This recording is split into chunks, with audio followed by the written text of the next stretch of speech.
Hi, my name is Ruchi NP Singh, and I'm an English A language and literature educator.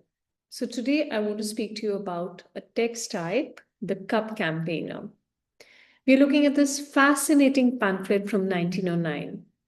When you look at it first, it appears as if it's a public health warning, but actually it's a brilliant playbook for how to sell a product by making people incredibly afraid.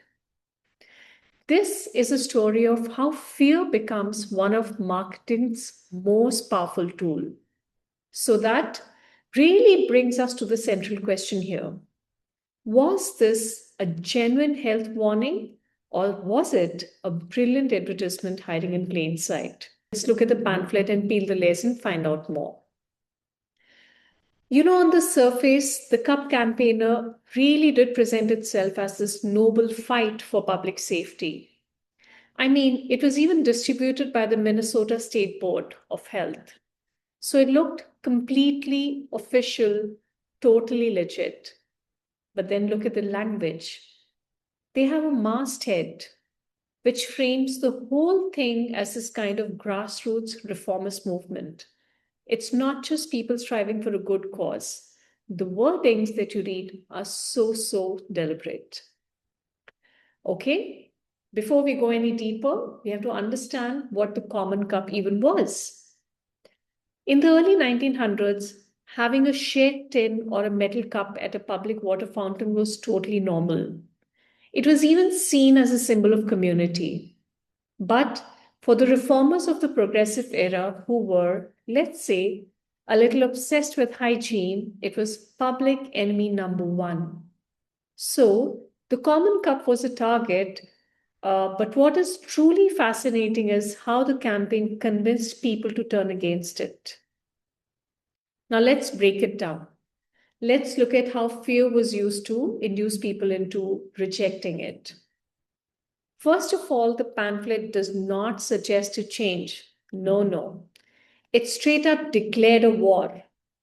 It uses what you can say is a militant moralistic language, framing this whole thing not just as a simple health choice, but as a clear-cut moral battle between the good and evil. And that word banish, it is so powerful. It's not asking you to replace anything. It's not asking you to rethink. It just says banish.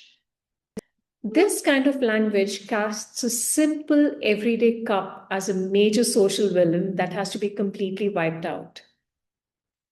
Next, the pamphlet weaponizes fear through some pretty dramatic exaggeration, what we call a hyperbole. The goal was not to be scientifically accurate at all. It was really to create a strong and frankly a terrifying emotional impression. But the words were only half the battle. They were amplified by this unforgettable and deeply unsettling visual, an image that needs no explanation at all. When you look at that skull, it triggers immediate disgust and fear in anyone who saw it.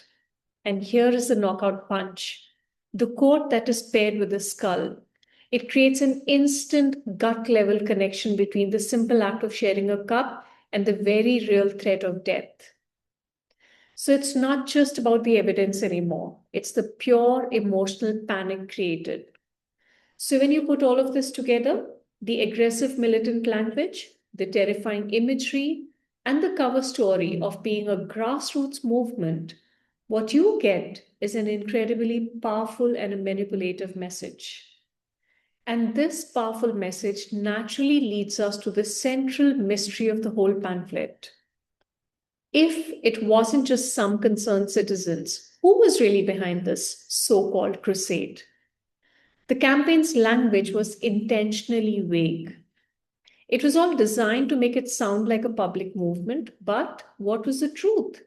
The truth was far more calculated. The enormous reformers were bankrolled by a man called Hugh Moore, the founder of something called the Public Cup Window Company, a company that would soon be known as the Dixie Cup Company.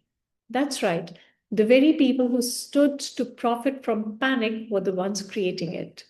So let's be clear. This was never really only about civic duty. It was a commercial enterprise from the get-go.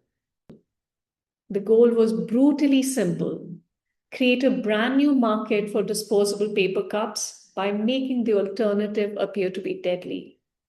So you might be thinking, okay, it's an interesting story, but why does a 100-year-old pamphlet matter today? Well, it matters because this formula, this recipe for turning fear into sales, never disappeared. In fact, it's absolutely everywhere.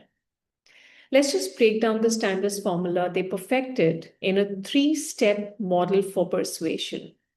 First, you shock the audience, grab their attention with a startling image. Second, you create fear, make them anxious with an alarming claim.